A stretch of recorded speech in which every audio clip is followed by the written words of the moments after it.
and she'll be presenting on ADHD, autism, oppositional defiant disorder, and eating disorders. Welcome, Merceydes. Well, thank you so much, Caesar. All right, so yeah, as he said, we're going to talk about ADHD, autism, oppositional defiant, and eating disorders today. Hopefully, if you're joining us today, you saw our webinar from Friday where we kind of gave a little intro as to why these topics are important, especially why they're important for educators, as a lot of you are going to probably encounter students in your classroom that struggle with some of these issues. So, all right, we'll get started. And the first one on deck is ODD. And so to describe ODD, these are the criteria that are listed in the DSM. ODD is described as a pattern of angry, irritable mood and argumentative, defiant behavior or vindictiveness lasting at least 6 months, as evidenced by at least 4 symptoms of the following categories and exhibited during interaction with at least one individual who is not a sibling. So already there, they're kind of setting the stage.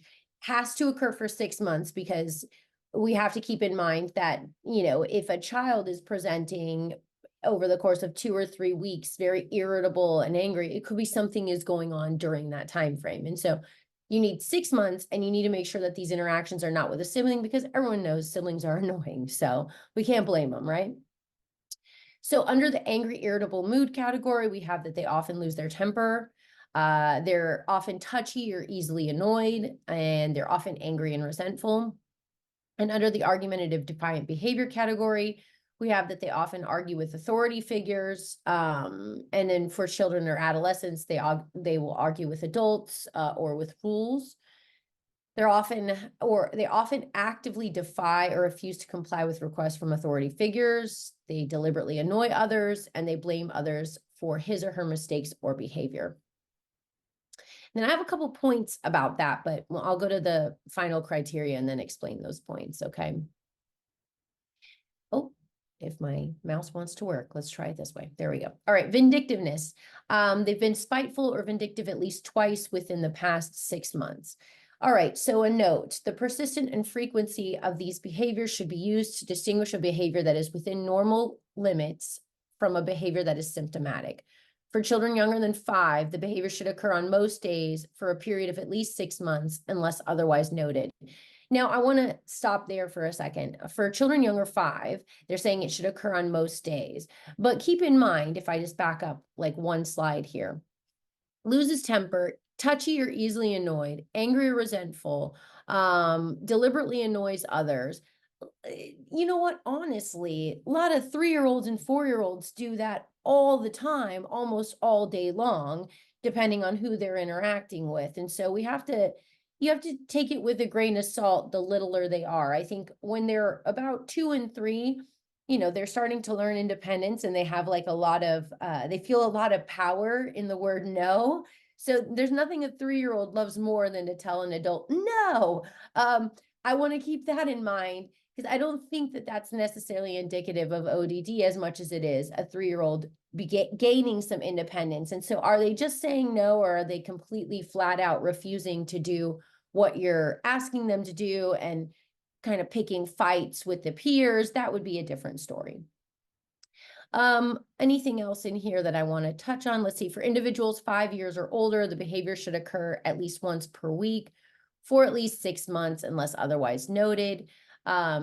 So keeping that in mind, they're saying here, if they're over 5, so our kindergarten, first grade, second graders, they're only asking for once a week for this criterion to occur. That to me is also interesting, because I feel like at that age too, 5, there's still some challenging of rules that is relatively normal. So take that with a grain of salt. Okay, so for ASD, that's autism spectrum disorder. So for autism spectrum disorder, a child must have persistent deficits in each of 3 areas of social communication and interaction, plus at least 2 of the 4 types of restricted repetitive behaviors. So for criterion A, persistent deficits in social communication and social interaction across multiple contexts as manifested by the following: currently or by history. Keep in mind the multiple context things. This is what I mentioned last week.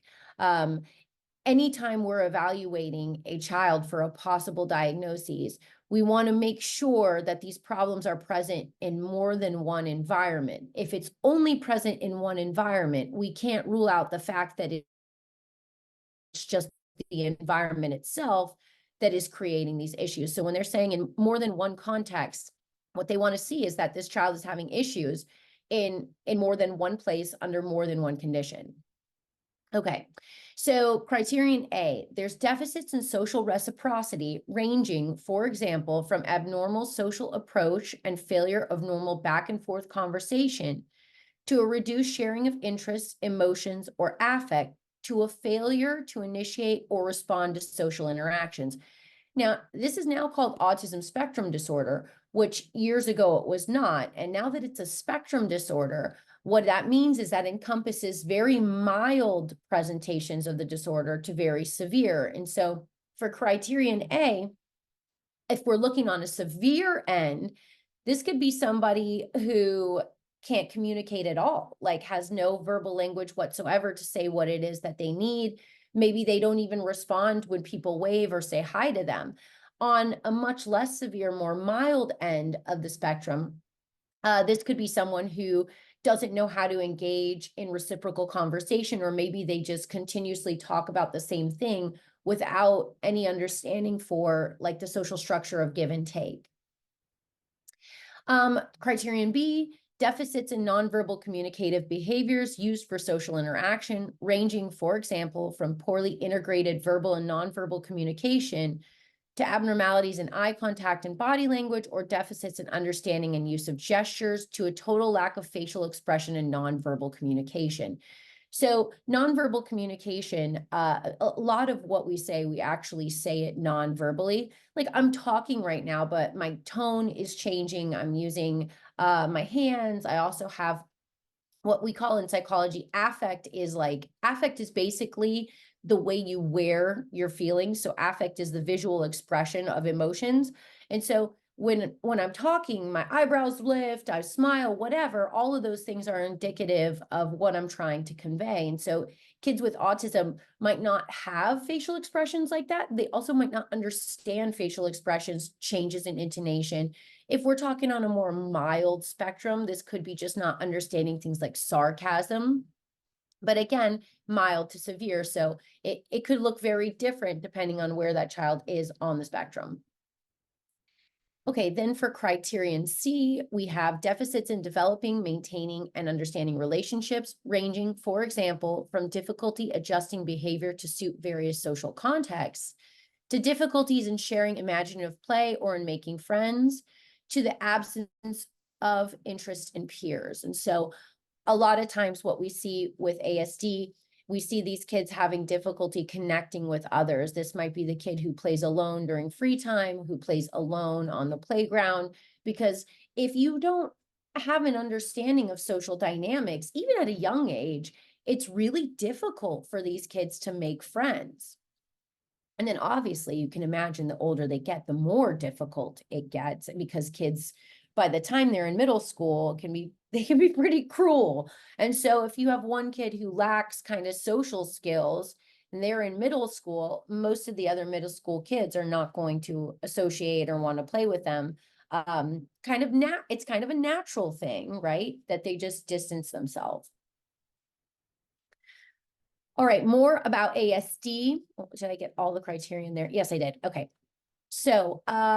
So right now it's currently estimated that we have about 1 in 36 kids that are diagnosed with autism spectrum disorder.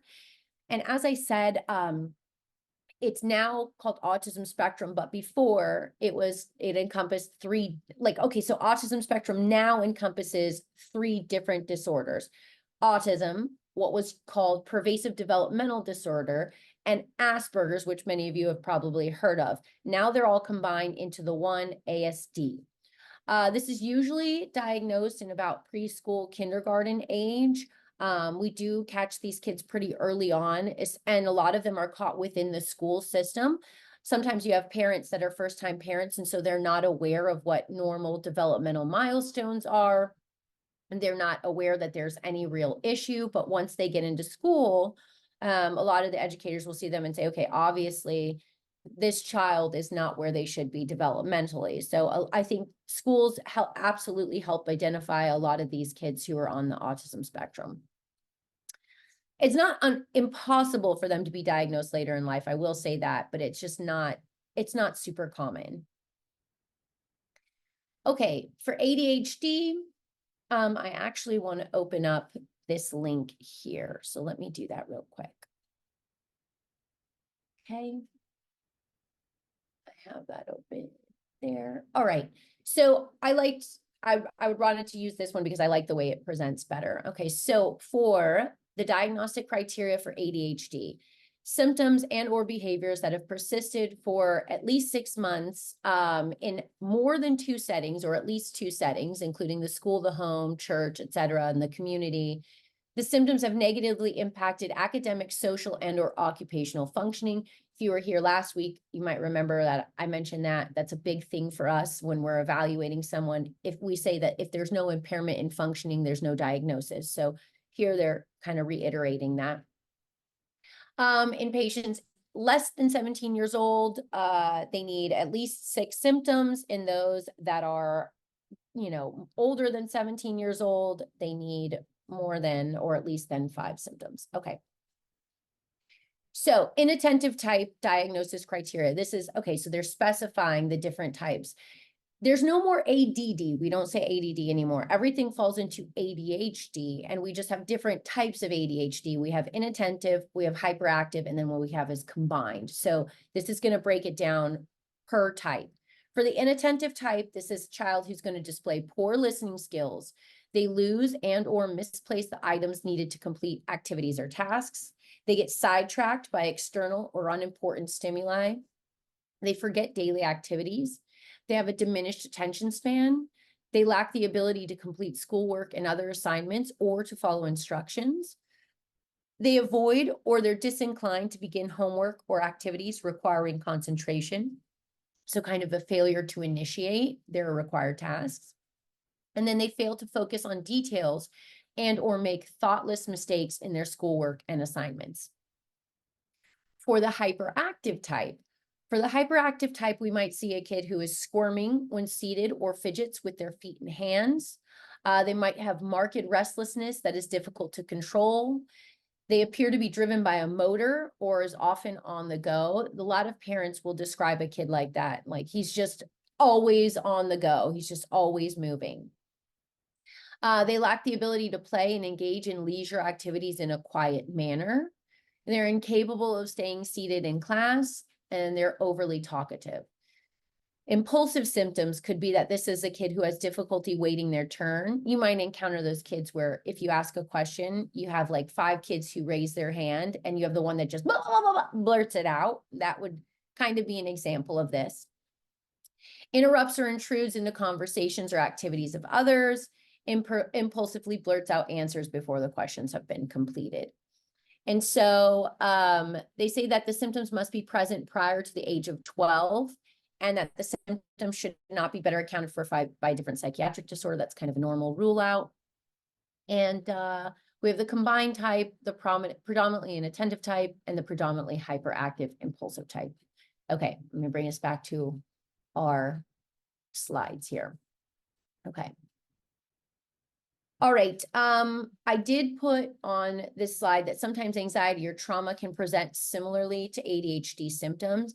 If you have a kid who can't focus, can't pay attention, isn't following directions, isn't initiating their work, we might be tempted to say, oh, that's ADHD, but anxiety presents a lot like that too. When somebody is anxious, they have a hard time staying focused, they have a hard time concentrating because basically their brain is running on worry, fear, and future-oriented type events. And so it's not always easy to suss out which is which. Is it ADHD? Is it anxiety? In the classroom, what ADHD could look like, this could look like a daydreamer. This could look like somebody who doesn't want to do any difficult work. This is somebody who loses or submits their assignment, the dog ate my homework kind of thing, which I don't even know if kids say that nowadays, but that was a good one when we used it. They have trouble listening or following directions. Maybe it's a loud talker, maybe because if you remember the criteria on the slide before, they have trouble doing anything quietly. So this might be kids when you give them somewhat free time. Most of these kids will learn how to kind of talk quietly in their little, if they're associating with their friends next to them, they're going to whisper or talk quietly so as not to draw the teacher's attention. Whereas a kid with ADHD might be somewhat yelling in a corner. And then fidgets, climbs, interrupts others. I did put on here alternative perspectives. So I think this is important. Again, if you were here last week, I did talk a little bit about the different perspectives in psychology. There's a couple of books. One is called The Disease Called Childhood. I believe there's another called something like Why French Kids Don't Have ADHD. Those books attempt to look at ADHD as a more environmental phenomenon, the idea that maybe we're not structuring the environment in a way that's supportive. And so my personal viewpoint, I tend to lean towards those books and the idea that their environment is not all that supportive. The reason for telling you guys this is so that, again, if we go back to the slides we looked at on Monday, I listed a bunch of different professionals that you could potentially refer children to, children who are presenting with these issues. I think nowadays a go-to is largely psychiatry to medicate, but from perspectives such as mine or the one in that book that I listed on here, we would think that a BCBA would be much more appropriate for the treatment of ADHD because the BCBA is going to work to make the environment more conducive for that child, which could include just more movement. I actually have a couple articles I can briefly show you that talk about a little bit about environmental factors. Okay, so these are my articles, but real quickly, a couple of the things that are explored in these alternative perspectives, that classrooms are not conducive to learning for young children. So I don't know about you guys, but me personally, I never sit still. So, and I'm never seated with my, feet flat on the floor. Right now, they're crisscrossed in my chair and I'm always fidgeting or moving. I got my little swivel chair here because I've got to. And so what we find sometimes is just simple environmental manipulations where kids are able to move. They're able to move around in their chair, or they're able to move their hands or fidget to some degree, could be helpful. And then health factors could include, like, for example, these kids are not able to get enough exercise, they're not moving enough. There could be things like food additives that we could look at, or sleep deprivation that's possibly occurring. That could be caused by medication. That could be caused by the increased exposure to technology and blue light that can disrupt the sleep. In fact, there's a lot of sleep deprivation in kids nowadays. If you kind of track the sleep over the last few decades, you'll see that the quality of sleep for children in general has decreased. And then there's other environmental stimuli, sensory overload, increases in electronics, inability to delay gratification. A lot of that might stem, again, from the technology. And so those factors can all contribute. So real quickly, just to show you a couple of those, what those would look like, those articles would be here. So I have, this is an interesting article here that talks about simply incorporating things like mindfulness and thoughtfulness into a regular school routine or everyday routine, that could be helpful for kids. This is an article that talks about sleep and how, that constant exposure to the blue light prior to bed, aka iPads, cell phones, whatever, how that interferes with the overall sleep cycle and how that leads to severe physical and cognitive and behavioral consequences. Basically, any disruption in sleep affects executive functioning, which is our ability to attend, like our attention skills, our memory skills, our long-term planning skills. All of that is gravely impacted when our sleep is impacted. And then I also had an article here on food dyes. There's a lot of evidence that food dyes do have a negative effect on children and their behavior. In fact, they've been outlawed in some countries and some states, I believe. So there are other factors that might be at least partially responsible for some of these ADHD related symptoms. Okay, let me bring it back to this PowerPoint. Okay, so some modifications. If you have kids in your class with ASD or ADHD, there are some things that you can do. So one thing you could do is you could use visual schedules and prompts. Visuals are really, really helpful. To be honest, everybody, adults, children, people with or without diagnoses, we're all very visually dependent. We're all somewhat dependent on visual prompts is what I'm trying to say. Like, for example, if you're trying to get out the door, first thing in the morning, you might scan around, make sure, did you get everything? Or you might have certain prompts that you're looking for that remind you, oh, okay, I just saw that. That means I need to go grab my keys or whatever it may be. This is not the best example, to be honest. But what I'm trying to say is we definitely learn visually, and we're also reminded of things visually. So for kids with ASD or ADHD, sometimes if you have a schedule of what's upcoming and you're using visual icons, or if you have kids who are able to read and they have maybe even like little sticky notes on their desk that remind them of either what's upcoming or what's expected of them, that can be very helpful. Also, the second bullet point, making eye contact when giving directives. I find this to be very, very important, especially for kids with ADHD. If you were paying attention to the criteria of ADHD, it seems that they're kind of distracted and all over the place. And so if you have a kid who's not attending to what you're saying, I mean, then of course, how are they going to hear what you're saying? They're not attending to it. So I think when you get down to their level and you make eye contact and you deliver this message, you have a much better chance of them actually understanding and hearing the message because you're looking at them right in the face and you know for a fact you have their attention at least for those few seconds.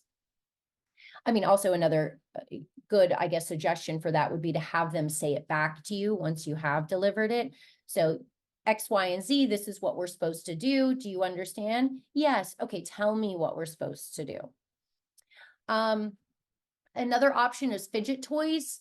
So a lot of people think, oh, well, then they're going to be distracted and they're going to distract other people in the classroom with that.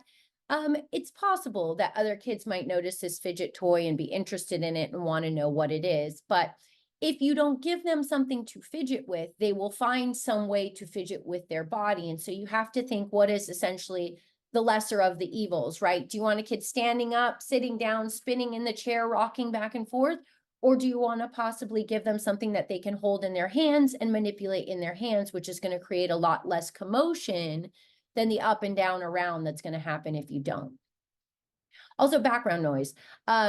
This can go either way. So for some kids with ADHD, they'll say, oh, some experts will say absolutely no background noise. It needs to be completely quiet. But the problem with that is it's almost impossible to create like complete silence.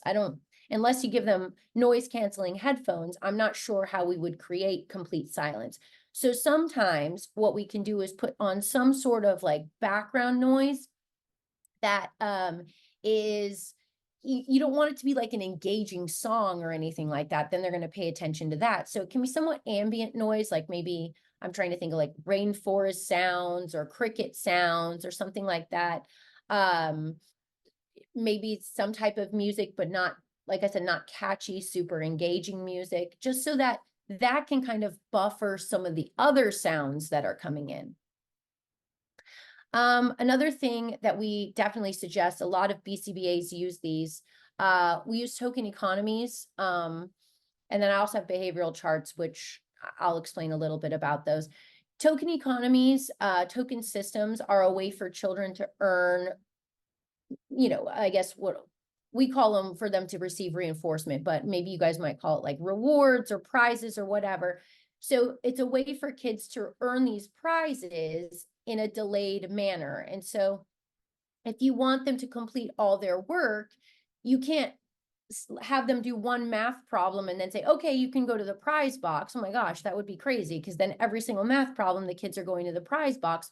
So what we try to do is we say, okay, for every math problem, you get one token. And after you have 10 tokens, then you can go to the prize box. Or maybe not every math problem, maybe it's every day. If you get quote unquote caught doing something good during the day, we're going to give you a token. And after you accumulate a certain amount of tokens, you get to redeem it for some sort of reinforcer. When you do the prize boxes, you know, the dollar store has some really cute little toys or interesting things. They don't have to be expensive. They just have to be somewhat novel. If it's not sitting right in front of them, a lot of times it can be motivating for little kids. For older kids, you definitely need to be more attentive as to what is actually motivating and reinforcing.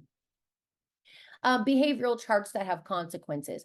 There's actually a few other, I was going to say there's other presentations. I'm pretty sure there are other presentations that talk about this much more specifically, but just a little gist on the behavioral charts. A lot of teachers do use behavioral charts. However, they're not that effective because the behavioral charts are not tied to consequences. So for example, if you have a behavioral chart that's saying, oh, children are either in green or yellow or red, and then you say, okay, that's it. Johnny, you keep acting up. I'm going to move you to red. What does it mean when you're in red? It just means you're in red. There's no consequence. Well, then that's completely ineffective. And so because we can't use the punishment in schools, right? We might not want to use red to indicate that something bad is going to happen because nothing bad does happen. Instead, what you might want to do is keep everyone somewhere in a yellow zone. And then when they get moved to green, that's the only way that they could then access whatever's in the prize box or some other reinforcer. But the problem I see often is we got a bunch of kids in green. That's great. Yay for those kids. But what are they getting? Number one, is there any prize for being in green? But more importantly, there's no consequence for moving out of green. So we really have to rethink the behavioral charts that we're using in the school setting. Okay, the next bullet says to praise effort and to celebrate the achievements. So obviously we know to celebrate the achievements. Oh, good job, you finished, excellent, or you got the whole thing right, you got an A. That's great, but we also have to praise effort, especially for those kids where it takes a lot for them to be interested in doing anything, or they're not good at initiating tasks. You want to praise that movement towards the goal because that's very important too. Redirect with minimal attention. So that's an important one because what we as BCBAs notice quite a bit of time is that a lot of these kids, not all, but a lot of them, they're doing certain things. We might think it's because they don't want to take a test. We might think it's because they just want to play with Legos. We have all these ideas for why they may be behaving in this certain way. But a lot of the times, one of the reasons why they're behaving the way they're behaving has to do with attention, and they're seeking attention, and sometimes even negative attention, negative in the form of a teacher kind of scolding them or drawing attention to something that they're doing, saying, "What, you need to sit in your chair, you're moving too much," whatever it may be.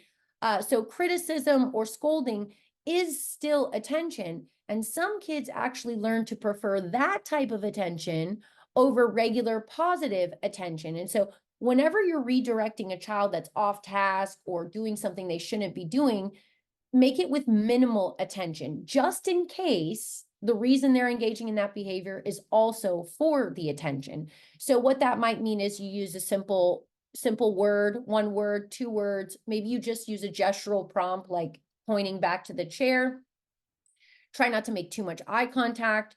Don't talk about the student to any TAs or anyone else in the room because that's also attention. So just try to get them to go back to what they were doing without speaking too much, without making too much eye contact. Don't make a big deal out of it in order to make sure we're not feeding that negative attention seeking. And then the last suggestion on here is to stagger the schedule. And in staggering the schedule, a really smart idea is to do what we call non-preferred, then preferred. And so you would want to start, like, let's say you have a schedule that has, I don't know, I'm trying to think, all kids love art projects, right? So like Legos or creating painting or something like that. Painting would be a preferred, maybe singing songs would be a preferred, whereas reading and math might be non-preferred. Well, you want to stagger those so that it goes preferred, non-preferred, preferred, non-preferred. the idea would be so that following every non-preferred task, there's a preferred task. So they have something to look forward to. Like, look, guys, we just got to get through this little bit of reading, and then we can all move on and we can go sing our song. And so that helps to kind of increase motivation when we have that type of staggered schedule. It also helps too, because you can say, well, if you don't finish this non-preferred task, then we can't move on to the next thing. All right, some more generalized classroom strategies. Group contingencies. Those are really complicated and I think could be talked about at length in and of themselves. So I'm going to try to give you the gist here. Group contingencies are honestly, they're great for a teacher because it doesn't require individualized attention. You kind of set a contingency and then you reward the group as a whole. And so that might mean that the contingency is if this one specific person in the group completes their task, the whole group gets the prize, or the contingency might be everybody in the group has to complete the task to get the prize. Could be something like that. But regardless, they tend to be very effective and very, I was going to say very easy, but maybe not very easy, easier for the teachers to implement because like I said, you're not having to focus on each individual student. If you've got 20 students and I have to pay attention to the behavior of each one and then individually reinforce each one, that's a lot that I've got to pay attention to. Whereas if I create a group contingency and the whole group has to meet this one required goal, and then the whole group can get reinforced, that kind of takes some of the weight off of my shoulders. I have natural consequences here. We don't always need to intervene. This might not be the best example, but if you see, for example, kids in a playground and some of them are swinging and there are other kids running by near the swings and you think to yourself, oh my gosh, one of these kids is going to get hit by a swing. Yeah, they are. And then they're going to learn immediately not to run in front of swings again. And I'm not saying that we want to do that with everybody. I mean, you've got little kids, you want to watch out for them, obviously. But that's an idea of like sometimes things are going to unfold in the way they're naturally going to unfold. And we can take kind of a more hands-off approach. Targeted praise means be specific to the student about what they're doing right. So instead of just like, good job, high five, what are they doing a good job with? Oh, I love that you already had your backpack out and ready to go before I even said anything. Thanks a lot, Johnny. Like super specific as to what it is I'm happy about. The next thing on here is a reinforcement survey. So that way you can kind of know what is motivating for each kid. Now that's tricky. This might be something like for the prize box. You're trying to figure out, okay, what can I put in this prize box that'll motivate these kids? Or if you have a group contingency, what is this group contingency I can set that all the kids are going to be interested in? Well, going around and doing a reinforcement survey for each individual child, well, that's going to be obviously very time consuming. If you have one particular student that's somewhat problematic and you're trying to reinforce them and change their behavior, yeah, you should individually figure out what is reinforcing to them. If they're verbal, you can ask them, what are your favorite things to play? What are your favorite things to do? Who's your favorite character? Stuff like that. Or if we're using food items, we might ask their favorite food preference. If we got a whole classroom, you could always have like maybe 4 or 5 ideas in your hand and do a show of hands as to how many of you would prefer X. They raise their hand. Okay, how many of you would prefer Y? And then those kids raise their hand. Either way, it's smarter to do some type of reinforcement survey prior to filling a prize box or prior to implementing some sort of contingency. Do some sort of reinforcement survey so that you're not operating in the dark. What would be awful is if you filled the prize box with a bunch of things that no one even cares about. Like, okay, then they get their tokens, they finally get up to the prize box, they open it, they hate everything in there. Okay, then what's the point? So I definitely recommend some type of reinforcement survey. Okay, experiential activities. This is, I think, really important, and especially the younger they are, the more they need to move. So this could be like those dancing songs like like the floor is lava, and all the kids run and jump because the floor is lava, or any type of song where they get to move and dance and shake, or fidgeting, doodling, allowing the kids to just have a little doodle pad next to them. That can potentially be helpful. Observe the effects of your response. Do not assume it's reinforcing.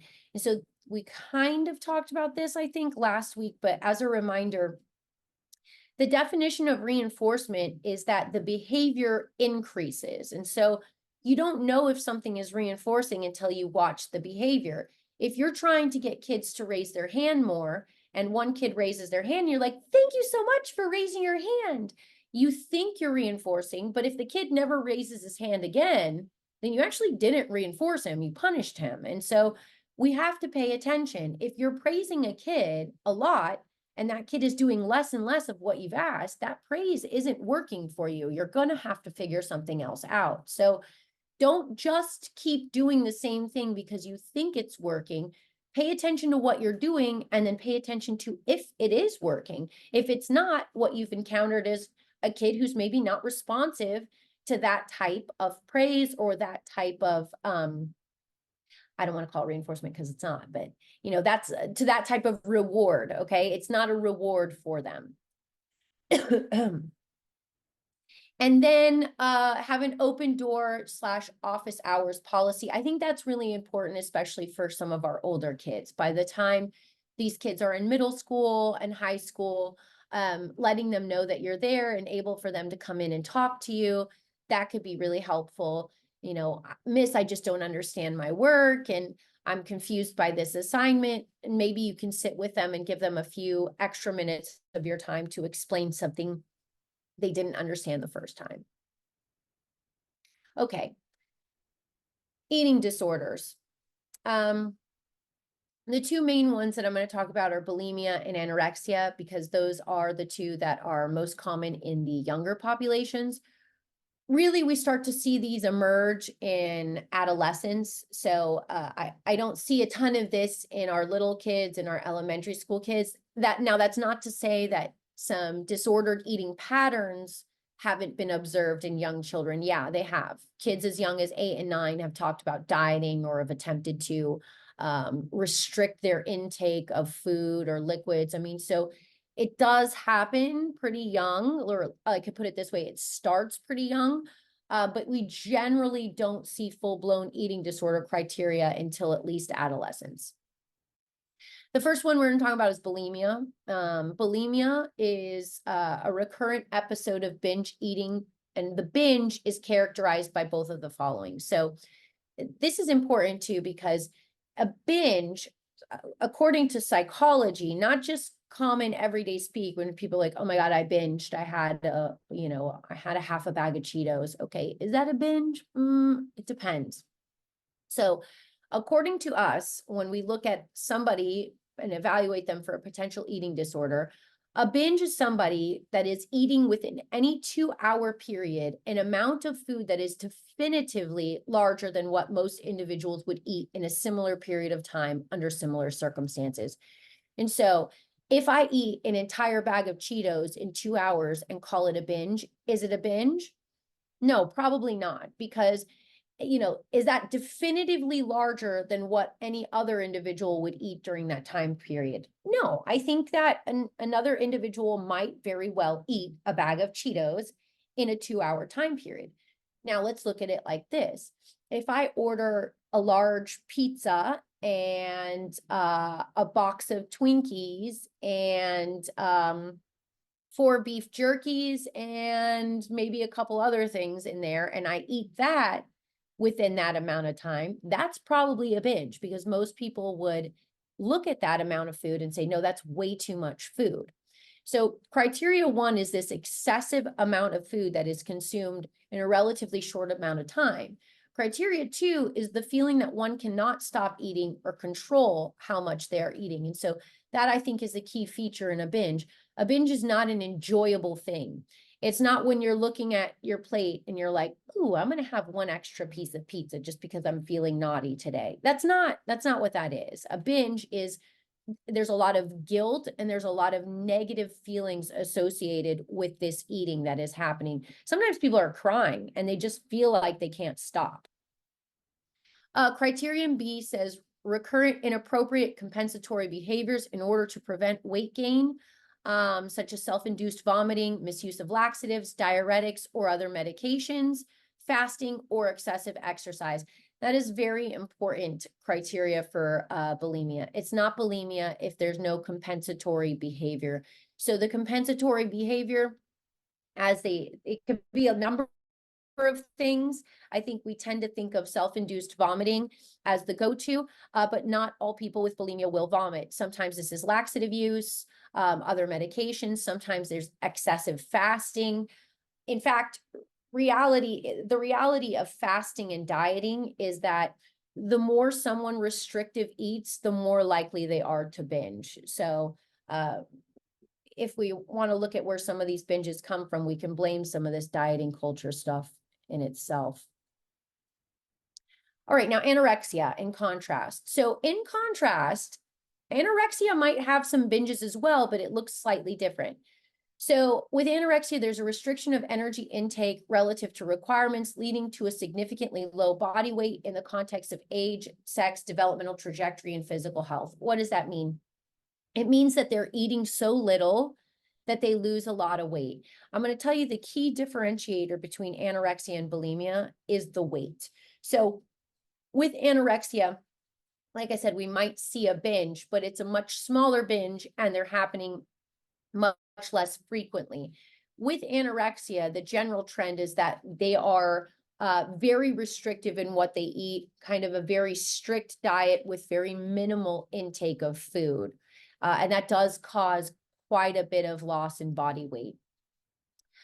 There's an intense fear of gaining weight or becoming fat, or a persistent behavior that interferes with weight gain.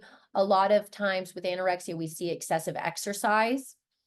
They're disturbed by their body weight or shape. Their self-worth is influenced by the body weight or shape. And there's a persistent lack of recognition of the seriousness of the low body weight. One thing we typically see with anorexia is there's almost pride in this ability to stay so thin. And there's an intense preoccupation with maintaining thinness or a constant desire to keep losing weight. So a lot of times any weight gain for someone with anorexia is considered unacceptable. And this could be a restricting or a binge eating type. So some causes. Restrictive dieting is a cause for binging. Restrictive dieting is the main cause for binging. And so you create this state of deprivation to the point that when they finally have access to these foods, the foods are then 10 times more reinforcing and they don't want to stop eating them. Purging reduces caloric intake by 50% maximum. This is one thing I wish we could tell every teenage girl, that even if they were to have this binge where they consume, say, 2,000 calories, even if they were to self-induce vomit immediately after they consumed those 2,000 calories, at max, they would reduce the calorie intake by 1,000 calories. They would reduce it in half. Every minute of time that passes between the binge and the purge, they're able to reduce less and less calories. And so the point of this is that the purging that follows a binge is ineffective. It doesn't get rid of the calories. It's not undoing what was just done. And I think that's something that a lot of girls don't know. And I say girls because eating disorders are much more prevalent in girls than boys, and especially in this kind of adolescent teenage age group. So I wish we could tell them the purges don't work. It doesn't get rid of those calories. Also, some other causes, teens do reinforce each other's eating habits. There's a lot of studies that show that. A lot of studies show overweight kids that hang out with each other tend to lead to more weight gain because of their food choices, because of their eating habits. And similarly, when you have girls that are engaging in diet behaviors or other type of restrictive or disordered eating patterns, they also reinforce each other's patterns. So if we're trying to identify potential influences on this disordered eating patterns, we got to look to the friends as well. I did put in here glorification of fat is also not the answer. And sometimes we see these shifts where, we say, okay, we can't keep pushing this diet culture and we can't keep pushing this thinness on this kids. No, that's right. We shouldn't. But at the same time, we don't want to glorify fat either, because obesity is an epidemic in America. We have over 40% of kids that are overweight or obese, and there's a lot of health implications in that as well. And so we don't want to push, we don't want to glorify either one. Too thin isn't good, but too heavy isn't good either. What we do want to do is encourage movement and healthy eating for the sake of health without a bodily focus. And so I think that's the key. If you grew up in the 80s or 90s, you probably had parents that were always talking about, oh, I can't eat that, or I'll get fat, or it's going to go to my hips, or something like that. We obviously don't want to do that. We don't want to talk about, especially in front of kids, the way that food will affect the way you look. No, but we might want to say, I want to eat broccoli and salad because it makes me feel strong, or it makes me feel healthy. It's got good vitamins, stuff like that. Encourage healthy eating for the sake of health, not for the sake of wanting to maintain a certain figure or look a certain way. And then encouraging movement, super important too. Movement for the sake of movement, for the sake of fun, for the sake of getting outdoors and getting your energy out, but not movement because, quote unquote, oh, you got to lose weight, you don't want to be fat. No, we don't want to do that. One thing I didn't put on here, but most psychologists agree, one of the main influences in eating disorders is honestly media. And so we have to consider that. The younger kids, hopefully, I'm crossing my fingers here, hopefully have less access to media. But the older they get, the more media that's in front of them. A lot of these kids in middle school have their own cell phones. They're on social media platforms. And so when they have that access to that type of media, they have constant exposure to celebrities or influencers in some way that potentially are preaching bad messages, or creating this body dissatisfaction by making comparisons of themselves to these celebrities. So yeah, keep in mind the media is a big, big culprit in eating disorders and in body dissatisfaction, especially among girls. One last note on eating disorders relative to girls that I think is kind of important for teachers to consider. Right around the time that girls start to go through puberty is really where this stuff becomes most critical. And again, more often girls, because when girls go through puberty, they gain weight, as do boys. But when boys gain weight, they tend to move closer to the quote unquote standards of beauty, right? Whereas when girls gain weight, they tend to move further away from the standards of beauty. And so what this looks like for a little adolescent girl is she's rather thin. She doesn't have a lot of curves or shape. She goes through puberty and all of a sudden has these curves, has this shape that she didn't want, she doesn't like, but now she feels fat or ugly or in some way like she's not pretty anymore, because these curves are additional weight, and that makes her feel like she's not thin, which makes her feel like she's not good enough. And so this all starts around puberty because of the weight gain for girls. So I think maybe keeping your eye on, if you have a girl in your class, you have a younger girl in your class who's going through puberty, starting to gain a little bit of weight, keep in mind that she's probably going to struggle a little bit with body satisfaction and body image. Maybe maybe she could use a supportive adult there to answer any questions, or that kind of open door policy that I suggested on one of the previous slides. That could be very helpful for someone like that. Okay, and then the rest are just references, really. And we do have a few minutes. If anybody has any questions, you can use the chat button or use the Q&A button if you want to ask any questions.